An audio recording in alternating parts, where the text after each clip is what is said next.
My dear brothers and sisters, we are gathered together in the name of the Father, and of the Son, and of the Holy Spirit. Amen. The grace of our Lord Jesus Christ, and the love of God the Father, and the fellowship of the Holy Spirit be with you all. And with your spirit. My dear brothers and sisters, we continue our preparation for the second coming of the Lord, and we remember His first coming 2,000 years ago when Jesus became man for our salvation. In these Sundays of Advent, we are preparing ourselves. We are looking into ourselves and repent of our sins. That is the best preparation we can give to God. Coming together as God's family before we receive the Word of God in the body of Christ in today's Eucharist, let us first pause for a moment and let us examine our hearts. We ask God to give us His pardon and mercy.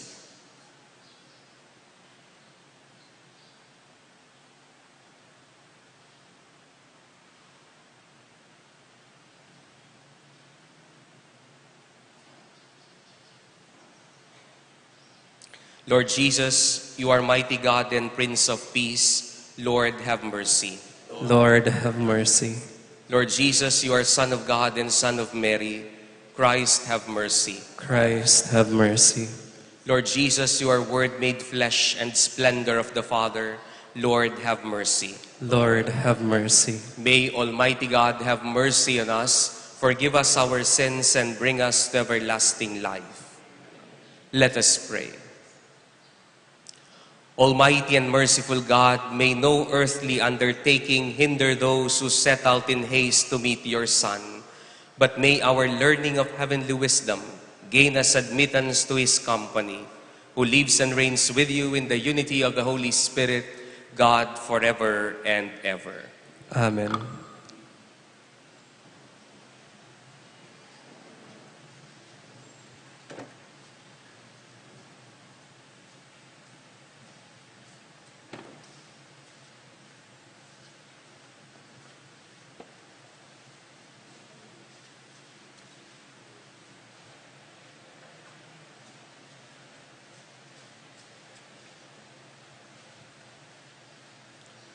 A reading from the book of the prophet Isaiah. Comfort. Give comfort to my people, says your God. Speak tenderly to Jerusalem and proclaim to her that her service is at an end. Her guilt is expiate. Indeed, she has received from the hand of the Lord double for all her sins. A voice cries out, in the desert, prepare the way of the Lord. Make straight in the wasteland a highway for our God. Every valley shall be filled in, every mountain and hill shall be made low. The rugged land shall be made a plain, the rough country a broad valley. Then the glory of the Lord shall be revealed, and all people shall see it together. For the mouth of the Lord has spoken. Go up into a high mountain, Zion, herald of glad tidings. Cry out at the top of your voice, Jerusalem, herald of good news. Fear not to cry out and say to the cities of Judah, here is your God. Here comes with power the Lord God, who rule by his strong arm.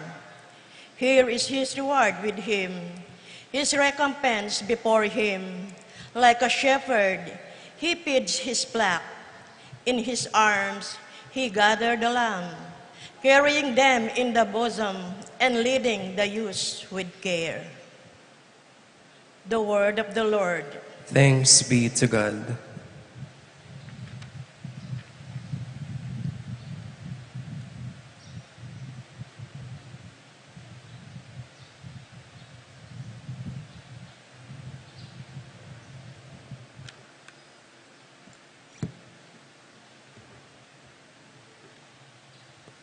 Responsorial Psalm.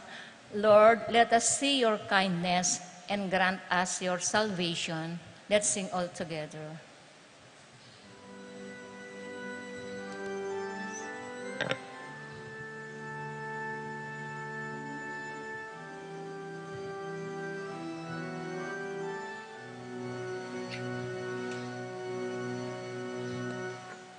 Lord, let us see your kindness and us your salvation.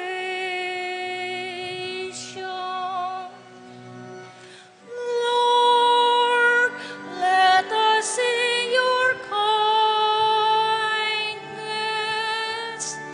and grant us your salvation.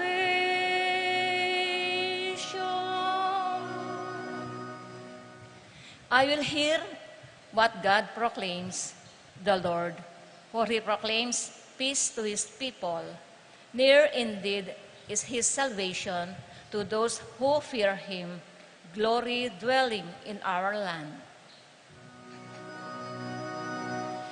Lord, let us sing your kindness and grant us your salvation.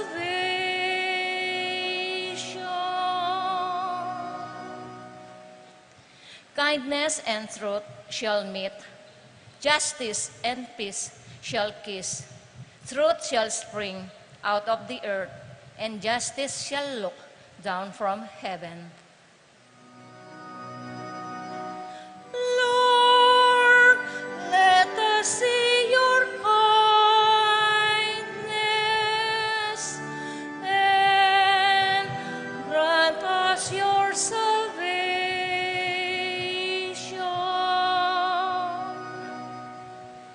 The Lord himself will give his benefits. Our land shall yield its increase. Justice shall walk before him and prepare the way of his steps. Lord, let us sing your kindness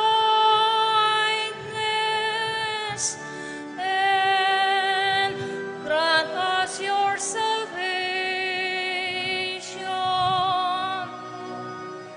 Lord, let us sing your kindness and grant us your salvation.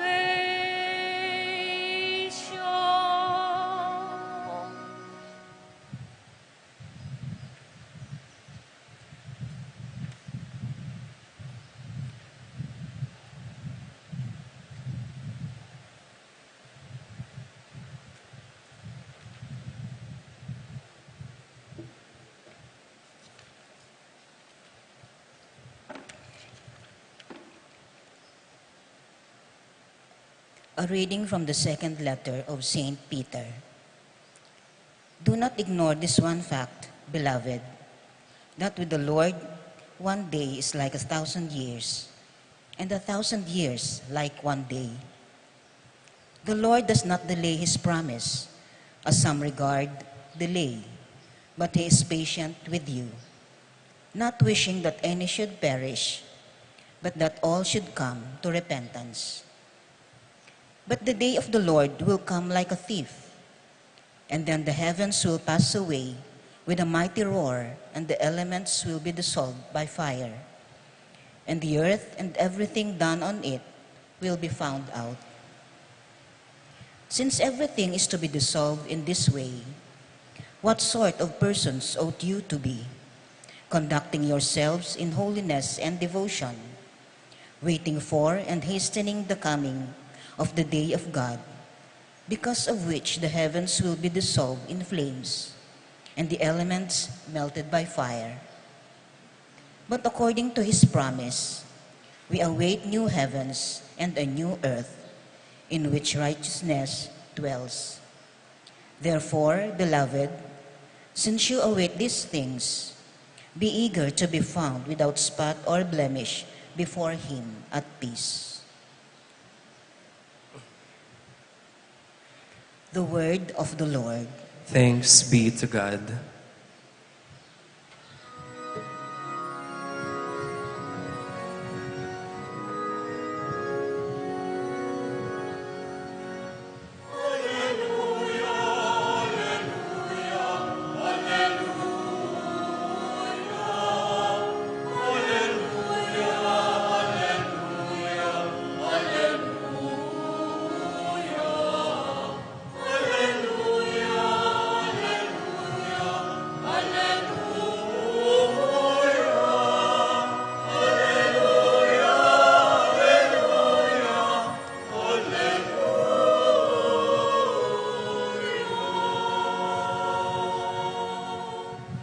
Alleluia, Alleluia.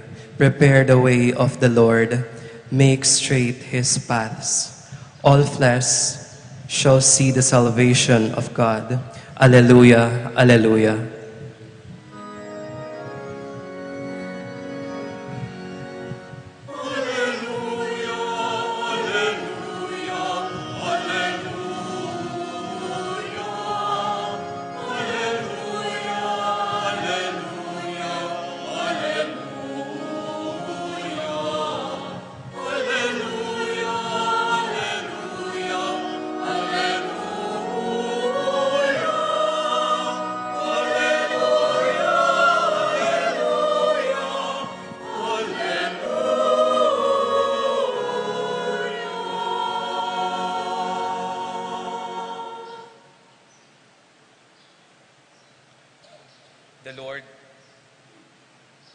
The Lord be with you.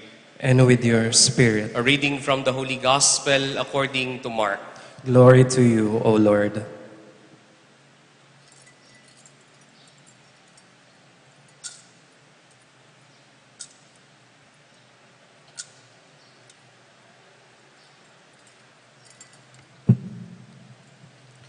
The beginning of the Gospel of Jesus Christ, the Son of God.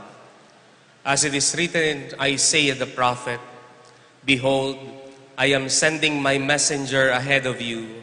He will prepare your way. A voice of one crying out in the desert, prepare the way of the Lord, make straight his paths." John the Baptist appeared in the desert proclaiming a baptism of repentance for the forgiveness of sins.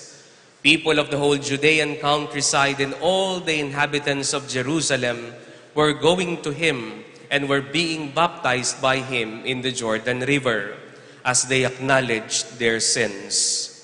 John was clothed in camel's hair with a leather belt around his waist. He fed on locusts and wild honey, and this is what he proclaimed: "One mightier than I is coming after me. I am not worthy to stoop and loosen the thongs of his sandals. I have baptized you with water. He will baptize you with the Holy Spirit."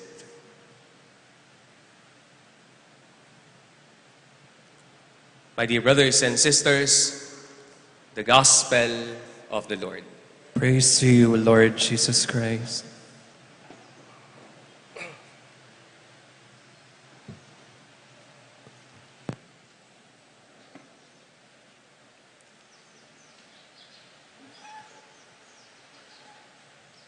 Magandang umaga po sa inyong lahat.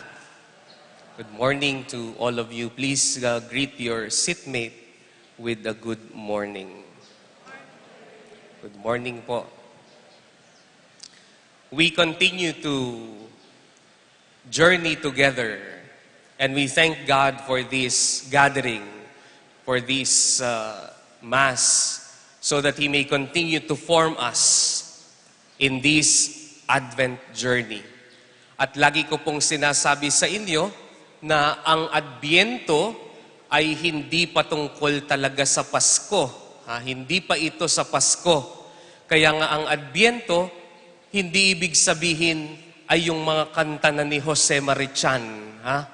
Hindi ibig sabihin yung mga hinahanda nyo ng mga sobre sa mga inaanak ninyo. Sabi ko nga po, malapit na naman ang Pasko, ang hirap magbigay ng regalo. Hindi po ba? Lalong-lalo na kung magbibigay ka ng pera. Ang hirap po ngayon, yung Bangko Sentral, ginawa ng barya yung 20. Hindi mo maibigay kasi barya. Di ba? Wala na yata yung papel na 20. But mind you, my dear brothers and sisters, kung mapapansin po ninyo ang Ebanghelyo, hindi naman ito tungkol sa Pasko. Hindi naman ito tungkol sa pagkapanganak ni Kristo.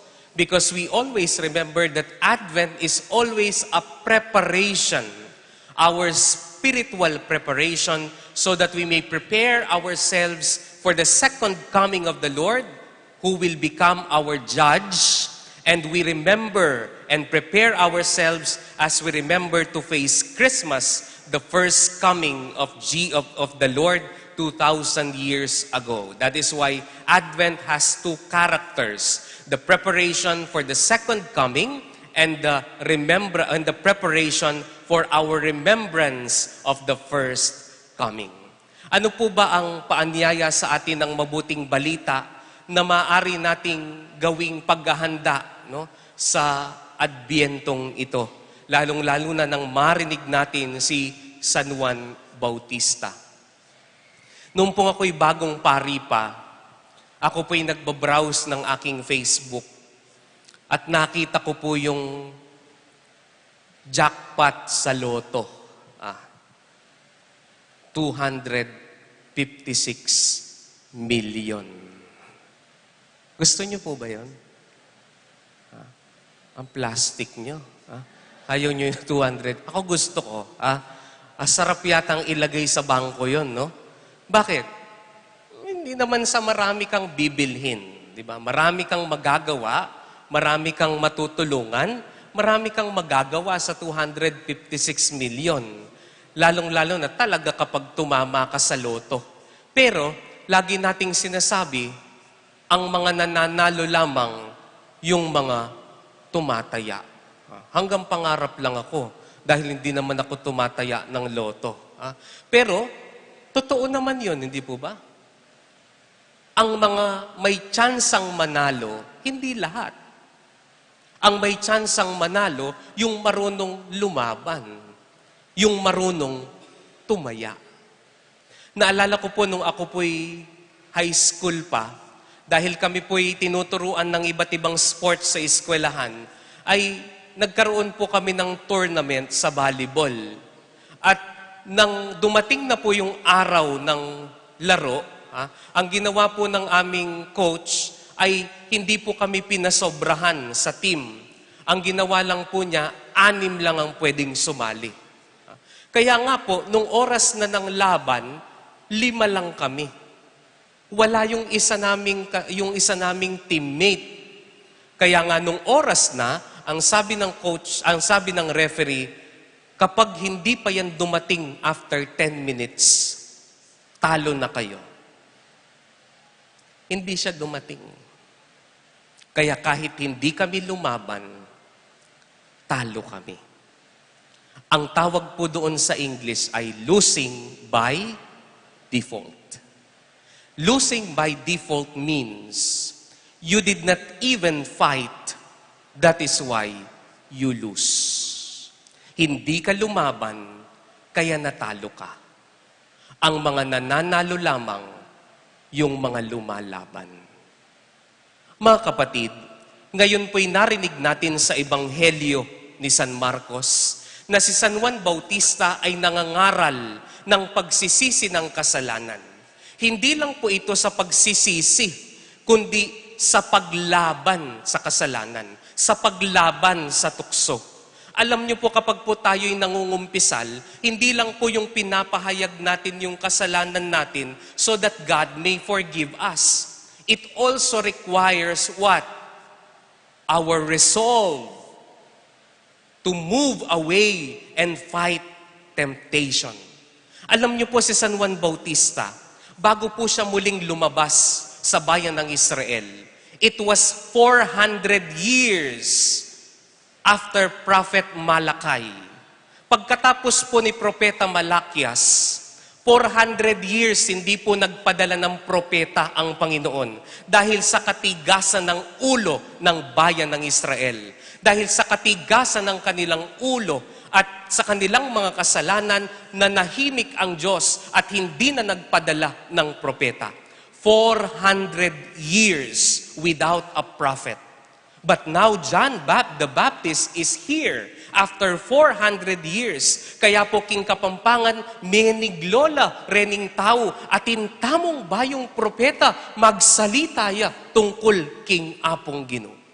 But what does he preach? Repentance.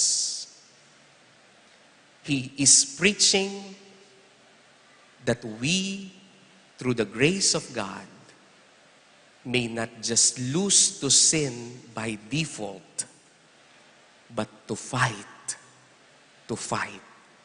and to fight. My dear brothers and sisters, all of us are sinners here. Kung wala po kayong kasalanan, lumayas kayo dito sa simbahan. Ang mga nandito lamang ay yung mga nagtatry sa kanilang sarili, sa kabila ng kanilang kahinaan. Alam natin na kailangan natin ng Diyos. Kaya nga tayo ay lumalapit sa Kanya. Pero akala natin, ang paglaban sa tukso ay yung panalo at talo. Totoo po, mahalaga yung manalo tayo laban sa kasalanan, laban sa tukso. Pero tinitignan din ng Diyos sa atin na kahit na minsan ay tayo'y nadadapa sa kasalanan, tayo sana, kahit na tayo ay natalo, sana tayo ay lumaban. Ang tukso at kasalanan, parang pagtulog lang yan ng masarap. Yung mga magulang po dito, alam nyo yan. Yung mga may edad na po dito, kahit anong gawin yung pagtulog ng late, magigising pa rin kayo ng maaga. Di po ba? Kaya nga po alam nyo na edad ninyo eh. Ha? Kahit matulog kayo ng alas 4 ng umaga, gigising pa rin kayo na alas 5 ng umaga. Yan ang senyales na matanda na kayo. Ha? Tanggapin nyo yun. Matanda na kayo. Pero yung mga bata po dito, pansinin nyo po kayong mga magulang.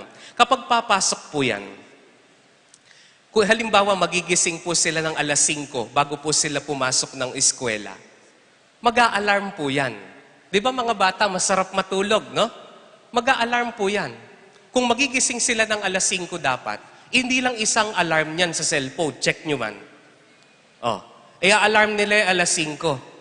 Tapos sisindihan din nila yung 5:10. Tapos 5:15, 5:20, 5:30. Tatayo pa lang yan, 5:45. Ha? Bakit? Kapag tumunog po yung cellphone ng 5 a.m., papatayin yan, matutulog ulit. Di po ba? Masarap ang matulog eh. Kaya nga ang sasabihin ng nanay, gising ka na dyan, malilate ka na. Yung mga bata, parang baka.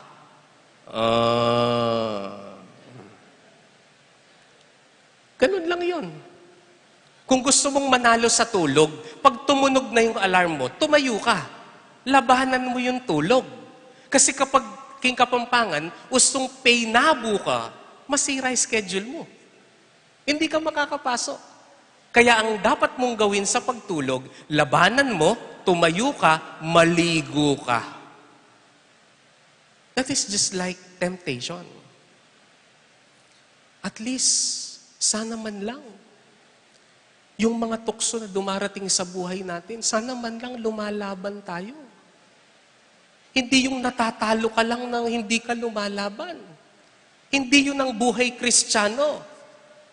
The life of a Christian is the grace of God while struggling against temptation. That is why God also sees our struggles. Halimbawa po, kayo po bang mga may asawa dito? Bakit? Kayong mga lalaki. Akala nyo ba pag kinasal na kayo, hindi kayo nagkakagusto sa ibang babae? Mga plastic kayo, kung di nyo sasabihin yung hindi. Bakit kayo mga babae, bakit pagkatapos nyong kinasal, hindi kayo nagkakagusto sa ibang lalaki? Hipokrita kayo kung sasabihin yung hindi kayo nagkakagusto. Bakit kaming mga pari? Kapag ba hindi kami nakakakita ng maganda sa simbahan, hindi kami nagkakagusto sa kanila, nagkakagusto din. Hipokrito kami kapag hindi namin aaminin yon. Pero, lumaban ka. Kung mahal mo yung asawa mo, hindi ka gagawa ng paraan kahit na attracted ka sa iba, alam mo, lalaban ka. Hindi yung hahayaan mo yung sarili mo na mahuhulog ka lang sa kasalanan at sisirain mo yung pamilya mo. Kaya nga po kaming mga pare, ganun din. Kahit alam mo na na-attract ka sa ibang tao, kung mahal mo yung pagkapari mo, lalabanan mo, hindi po ba?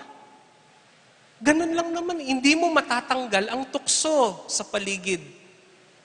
What is important is that we ask God for the grace. And we live in our efforts to struggle against temptation. Naalala ko po, nung yung nanay ko po, nung po kami mga bata pa at nag-aaral, siya po'y nag-abroad sa Kuwait. At nandun po siya, napunta po siya sa isang amo na mayaman. Ay, wag niyo pong i-describe ng yung mayaman. Talagang mayaman siya. Bakit? Yung mga pera niya at alahas, kalat-kalat sa bahay daw. Oh. Minsan, nangangailangan siya ng magpadala sa amin dahil panahon na naman ng enrollment. And she saw jewelries doon sa mesa at isang bungkos ng pera. And then she realized, according to her story, na kailangan niya ng pera. But then she also realized that if she will not fight the temptation of taking the money and the jewelry, she will lose her job. She will stop sending us money. Ang sabi niya noon sa amin, kundi ako siguro lumalaban sa tukso, hindi kayo natapos. Madali lang ang magnakaw. Madali lang ang mambabae. Madali lang ang manlalaki. Madali lang ang kasalanan. At kahit gaano pa kalaki ang kasalanan, pwede mong sabihin sa sarili mo, kaya ko yan eh. Pero mahirap ang lumaban. Pero sana kahit gaano kahirap, lumalaban ka. Kayong mga estudyante, ang lagi ninyong sinasabi, hindi ka naging estudyante kundi ka nangopya. Di po ba? Napakadali. Hindi ka naging estudyante kundi ka nandaya. Napakadali. Pero sana marunong kang lumaban. Papaano ka lalaban? Mag-aral ka ng mabuti. My dear brothers and sisters, our struggle against sin is not only about winning and losing. Our struggle against sin is also about fighting.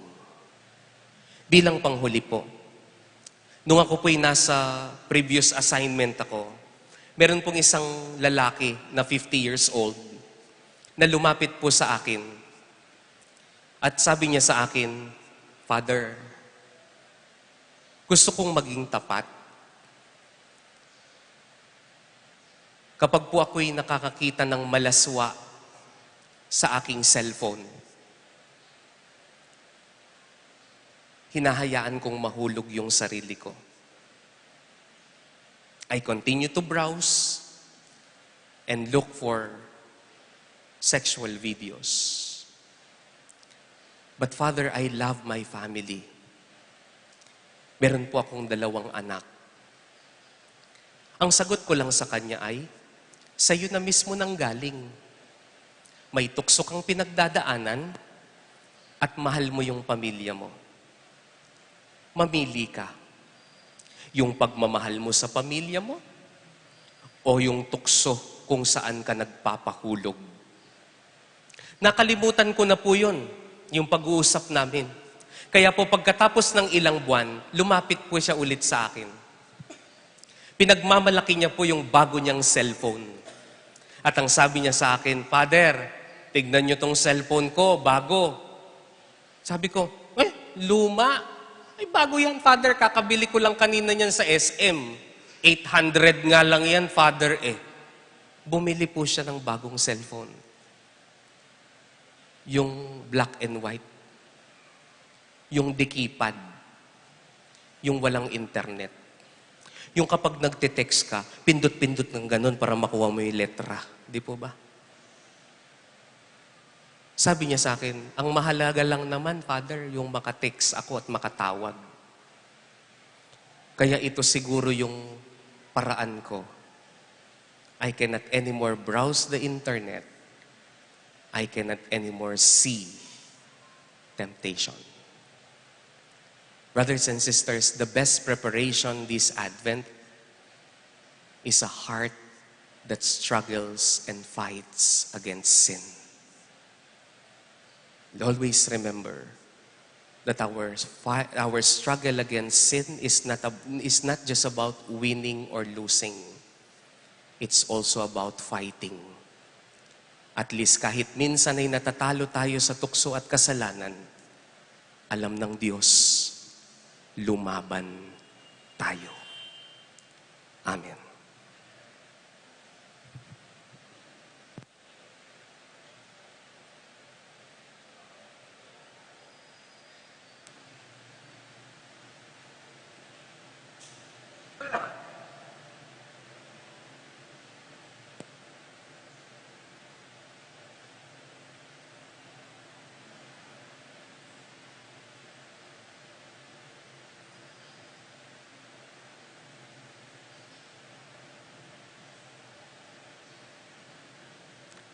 Let us now profess our faith. I believe in God, The Father Almighty, creator of heaven and earth, and in Jesus Christ, his only Son, our Lord, who was conceived by the Holy Spirit, born of the Virgin Mary, suffered under Pontius Pilate, was crucified, died, and was buried. He descended into hell. On the third day he rose again from the dead. He ascended into heaven and is seated at the right hand of God, the Father Almighty. From there he will come to judge the living and the dead. I believe in the Holy Spirit, the Catholic Church, the communion of saints, the forgiveness of sins, the resurrection of the body, and life everlasting. Amen. we ask God to accompany us and give us the grace to be able to fight against the temptations of life as preached by John the Baptist. For every petition we pray, Father, hear our prayer. Father, hear our prayer.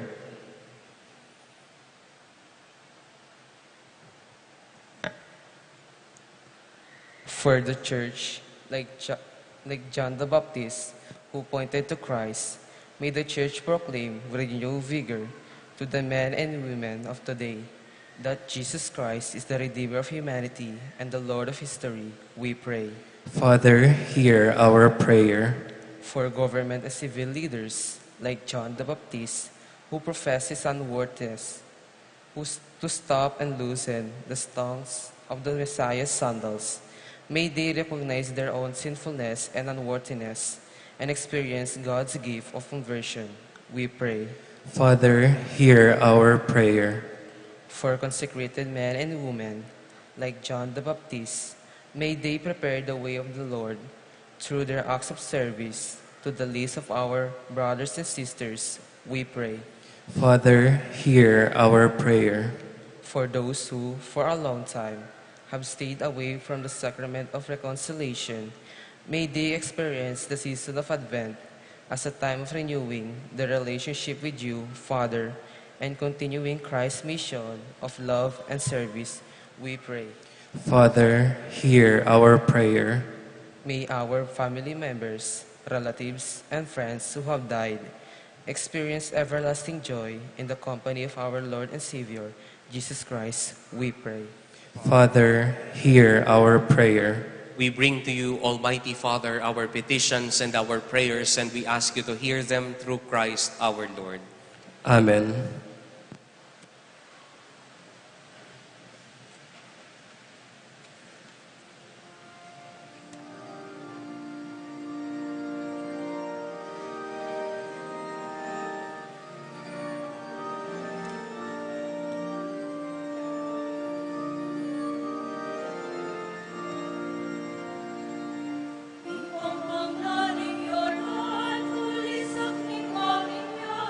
Malapit ning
Pray, my dear brothers and sisters, that our sacrifice may be made acceptable to God, the Almighty Father. May the Lord accept the sacrifice at your hands for the praise and the glory of his name, for our good and the good of all his holy church. Be pleased, Almighty Father, with our humble prayers and offerings, and since we have no merits to plead our cause, come, we pray, to our rescue with the protection of your mercy through Christ our Lord. Amen. The Lord be with you. And with your spirit. Lift up your hearts. We lift them up to the Lord. Let us give thanks to the Lord our God. It is right and just. Father, all-powerful and ever-living God, we do will always and everywhere to give you thanks through Jesus Christ, your Son. For he assumed at his first coming the lowliness of human flesh, and so fulfilled the design you formed long ago, and opened for us the way to eternal salvation, that when he comes again in glory and majesty, and all is at last made manifest, we who watch for that day may inherit the great promise in which we now dare to hope. And so with all the choirs of angels in heaven, we declare your glory and join in the unending hymn of praise.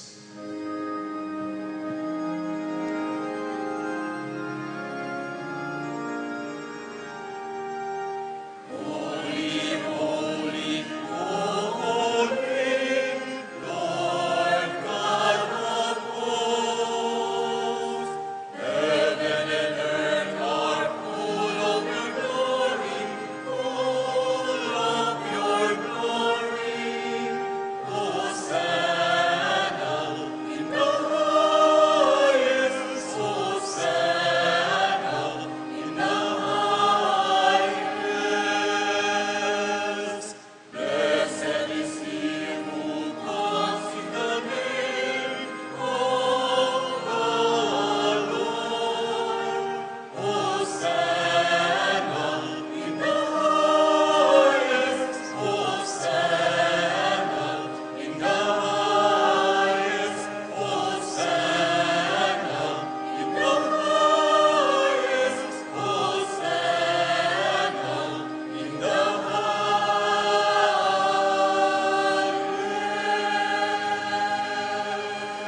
Father, you are holy indeed, the fountain of all holiness.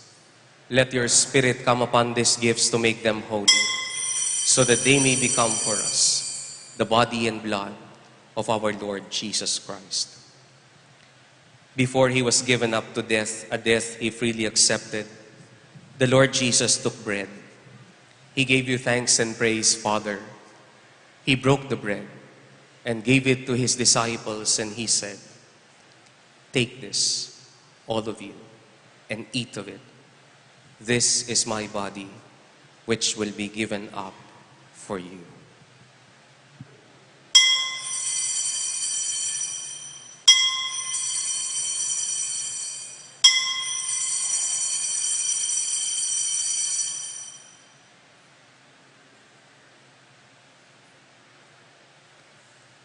In a similar way, when supper was ended, the Lord Jesus took the cup. Again, he gave you thanks and praise, Father. He gave the cup to his disciples, and he said, "Take this, all of you, and drink from it. This is the cup of my blood, the blood of the new and everlasting covenant. It will be shed for you and for all, so that sins may be forgiven. Do this in memory of me."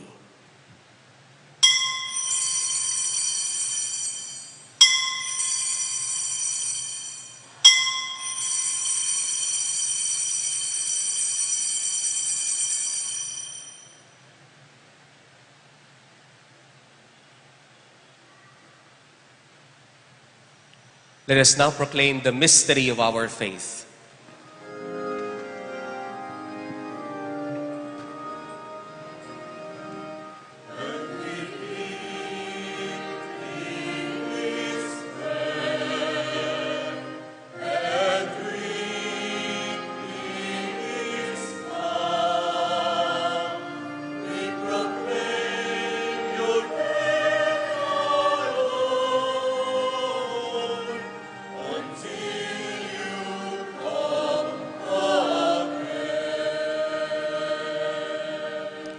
In memory of his death and resurrection, we offer you, Father, this life-giving bread and this saving cup. We thank you for counting us worthy to stand in your presence and serve you.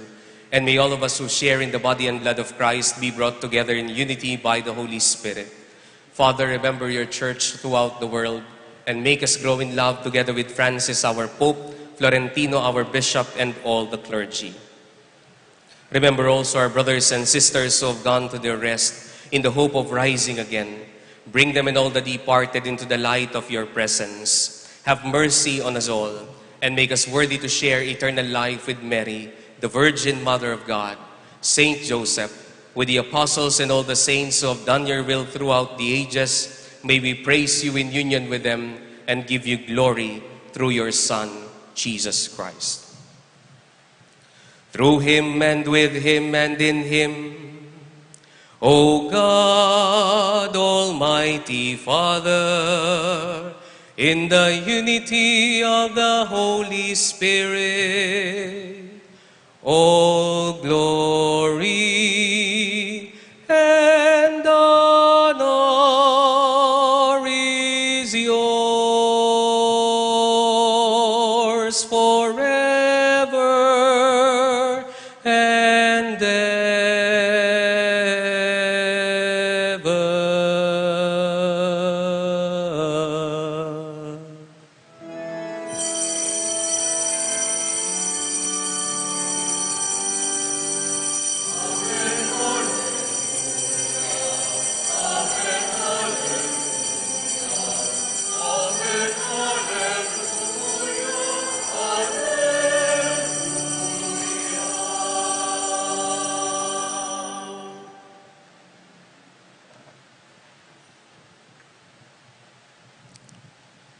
At the Savior's command and formed by divine teaching, we dare to pray.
Deliver us, Lord, we pray, from every evil, and graciously grant peace in our days, that by the help of your mercy we may be always free from sin and safe from all distress, as we await the blessed hope in the coming of our Savior, Jesus Christ. For the kingdom, the power, and the glory are yours, now and forever. Lord Jesus Christ, who said to your apostles, I leave you peace, my peace I give you. Look not on our sins, but on the faith of your church, and grant us the peace and the unity of your kingdom, where you live forever and ever. Amen. The peace of the Lord be with you always. And with your spirit. Brothers and sisters, we offer each other a sign of peace. Peace be with you po sa inyong lahat.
My dear brothers and sisters, behold our Lord Jesus Christ, the Lamb of God, the Son of God and the Son of Mary, who takes away the sins of the world. Happy are we now and blessed who are to receive him in this holy communion.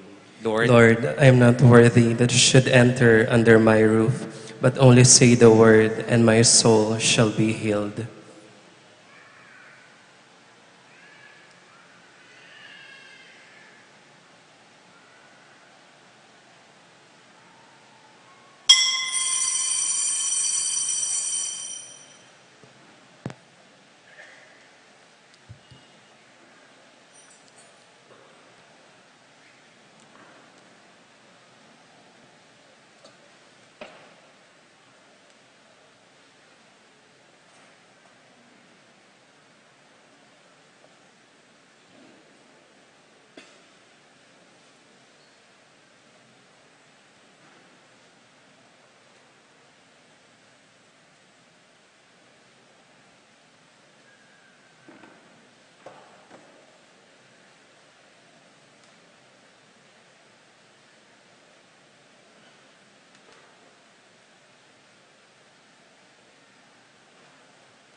Let us pray.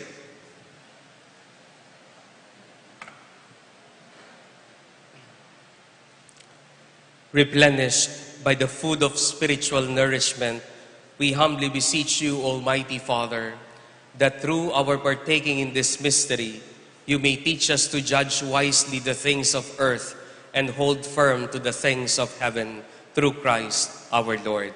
Amen. Please be seated for a while. Mamaya po ng alas 5 ng hapon ay gaganapin po natin ang ating Betis Grand Marian Procession. So meron po tayong prosesyon ng mga imahen at mga titulo ng mahal na Birheng Maria. No? At inaanyayahan po namin kayo sa isang misa na sisimulan po natin ang ating Marian Procession sa ganap na alas 5 ng hapon. May misa po tayo. No? May inanyayahan din po tayong mga ibang imahen na galing sa ibang lugar dito sa Pilipinas at sasali po sila sa ating prosesyon at ito pong mga imahen na ito ay malaki ang mga debosyon ng tao sa kanilang mga lugar. Gusto ko lamang pong ipaalala na dito sa Marian Procession, lumampas po tayo doon sa pagtingin sa prosesyon bilang parada. Ang prosesyon po ay hindi parada. Procession is a devotion. It's a devotion. Hindi po ito fashion show. Kasi akala po natin, ang prosesyon lamang ay, ang ganda ng karo, ay, ang ganda ng damit, ay, ang ganda pag-uwi mo, yun lang ang natatandaan mo. Sana, lumampas po tayo doon. Kaya nga po tayo nagpo-prosesyon ay pinapakita po na tayo'y mga manlalakbay dito sa lupa. Kaya tayo nagpo-prosesyon, tayo humihingi din ng tawad. At pangatlo, tayo ay nagpapatulong sa mahal na Birhen, sa mga santo at sa Panginoong Hesukristo na sa pamamagitan ng prosesyon na ito ay lumalim ang ating pagmamahal sa kanila. Kaya po sana tayo'y lumampas doon sa pagtingin. Maganda naman po talaga ang mahal na Birhen. Kaya lang lumampas tayo doon sa pagtingin na ang tingin lang natin sa prosesyon ay isang parada ng kagandahan. Hindi po. Ito po ay isang debosyon, ito po ay isang pagdarasal. Kaya nga po, sana kapag po tayo sumali sa prosesyon, magdasal tayo. Di po ba? Yung iba kasi, nagpo-prosesyon, nagchichismisan lang. Kaya nga po sana mamaya na makita natin ang iba't ibang imahe at titulo ng aparisyon ng mahal na Birhen, let us take it as a devotion, as a prayer. Magdasal po tayo ng rosaryo. Magdasal po tayo. Tumahimik tayo. Huwag mo ikwento yung kapitbahay mo. Huwag mo ikwento sa katabi mo. Magdasal tayo. And finally, meron po tayong mga religious stores. Dito po, meron din po tayong mga dumating na mga kapatid na sila po ay nanlilimos ng mga larawan. Pero po, katulad po ng sinasabi ko, kapag po sila'y umalis, hindi nyo na rin po sila makikita pagkatapos din po ng Marian Procession. Kaya po tayo ay mayroong Betis Religious Store, Santiago Apostol Parish, dito po sa tabi ng Guardia. Kaya nga po sana, kung meron po kayong pangangailangan ng imahin ng mga santo, bumilip dito po tayo manlimos. Kailangan nyo ng rosaryo, kailangan nyo ng kandila, kailangan nyo ng Benedictine medal, dito po tayo. Bakit? Matutulungan po natin ang ating mga katikista, ang mga kabataan, para sa kanilang mga programa. No? Inihiling ko po sa inyo, if you have religious needs at makikita nyo po sila dito, sana dito na po kayo bumili dahil nanlimos na po kayo, nakatulong pa po kayo. No? Maraming salamat po sa inyong lahat.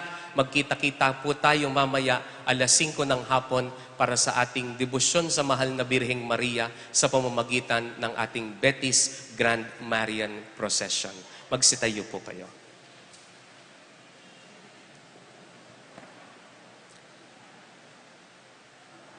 John the Baptist tells us that our struggle against sin is not just about winning or losing. But God sees our struggles.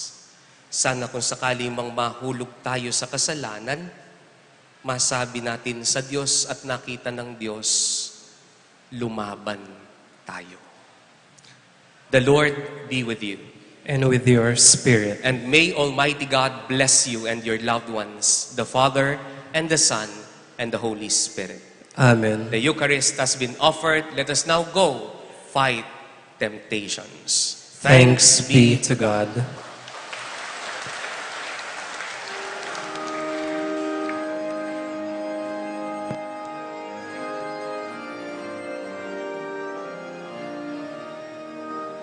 Sing Ave,